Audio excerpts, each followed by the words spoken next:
Pemimpin tertinggi Iran, Ayatollah Ali Khamenei disahkan terbunuh dalam serangan Israel Amerika Syarikat pada Sabtu, 28 Februari 2026. Khamenei dilaporkan terbunuh di pejabatnya semasa bertugas pada awal pagi Sabtu.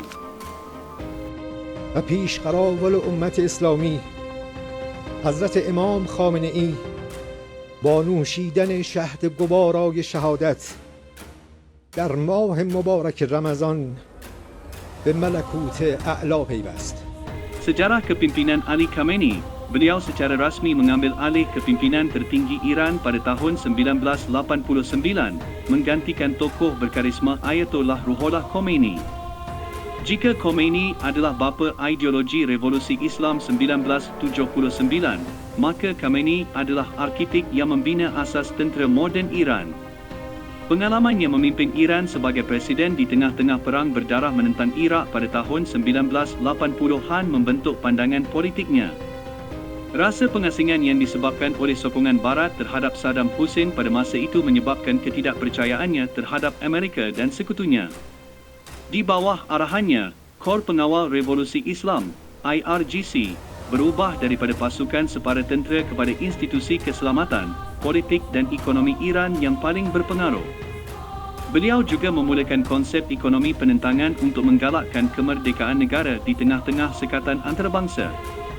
Dilahirkan pada tahun 1939 di Kota Mashhad, Khamenei berasal dari keluarga ulama terkemuka. Bapanya ialah seorang pemimpin etnik Muslim Azerbaijan. Sebagai aktivis politik yang menentang monarki Pahlavi Shah, Khamenei berulang kali ditangkap oleh polis rahsia Sabah dan dibuang sebentar ke kawasan terpencil. Walau bagaimanapun, beliau kembali ke Tehran untuk mengetuai protes 1978 yang akhirnya menggulingkan dinasti Pahlavi. Selepas kematian Khomeini pada 1989, Khamenei dilantik sebagai pemimpin agung.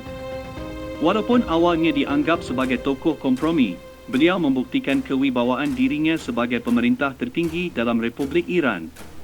Dunia dikejutkan dengan berita pada 1 Mac 2026 apabila media kerajaan Iran mengesahkan kematian Khamenei pada usia 86 tahun.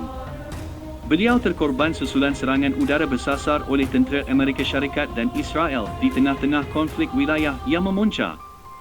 Kematiannya menandakan tamatnya era kepimpinan agung paling lama di Timur Tengah, meninggalkan Iran dalam keadaan berkabung nasional selama 40 hari dan ketidaktentuan politik yang amat meruncing.